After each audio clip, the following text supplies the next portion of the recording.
Okay, just wanted to go through real quick. So this is a Fire HD10, and I wanted to go through and just give a bit more of a demo on kind of how it is, what my impressions are. Of course, it has advertisements, as you can see. Yeah, this is just YouTube here. Let me just close this real quick. So it's using Android OS, or actually it's Fire OS, but it's based on Android. So if you're familiar with the Android tablet, this will probably be very familiar to you. I've actually used Apple products, iPads, predominantly Apple iOS.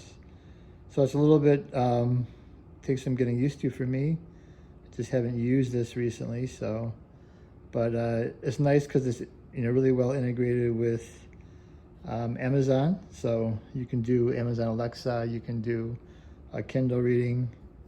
There's a lot of different options that you have here.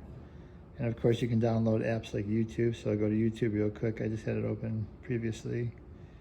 Actually, see, I told you I'm not really used to this. I think I have to go here, okay.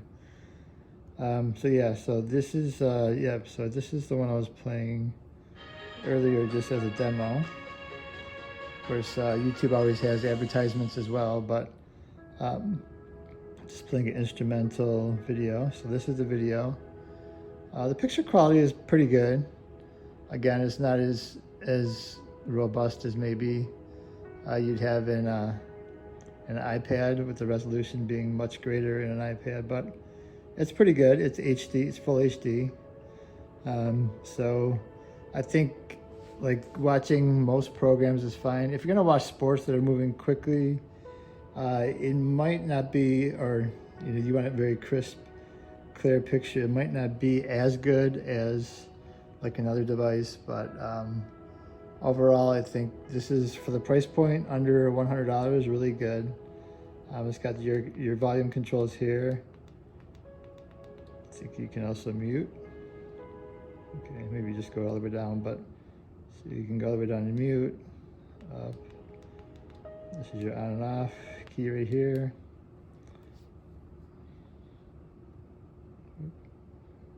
There we go. Restart that. It's also got the power port here, right here. That's your charger and your input port. It's USB-C, and it's also got a headphone jack as well. So these are the power button and the volume controls here. Let's see if you can zoom in there, okay. It is very light. It's plastic, so I guess it would be light. It does show some fingerprints on the back, but you easily wash it off because, like I said, it is a plastic textured back. It feels decent quality. Again, for under $100, this is what you're gonna get. That's a nice screen. And like I said, it's got the options to download other apps, so that's nice. So overall, I think it'd be a great first tablet, spare tablet. I'll probably use it as like a spare tablet I take to travel light. But if you have kids, I think this would be a great option to buy a child and not have to worry about it breaking all too much, because it's fairly inexpensive. And I think kids will be able to figure out how to use the OS quite easily. Other things, let's see. Yeah, I think, for what you get here, I think it's definitely worth the cost, or worth the price.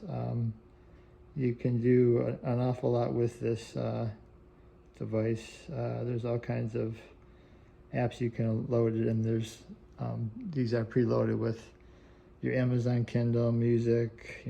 If you have Prime Video, you can watch movies and things like that. So really recommend checking it out if it fits your needs in terms of the price point and the features that it has.